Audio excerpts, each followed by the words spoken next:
Hi, this is the REALME C53 and I'll show you how to check battery temperature with Ampere app on this device.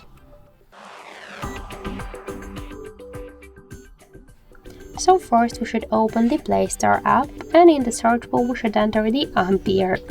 So now we should get this application, that's why tap the install button and wait a couple of seconds. After that just tap to open the app, click to yes agree and pick close. Here click to OK and we could see information about battery temperature, in my case that's 28 and 6 degrees.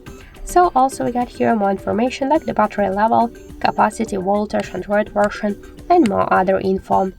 So that's it, thank you for watching, and if you find this video helpful, leave thumbs up and subscribe.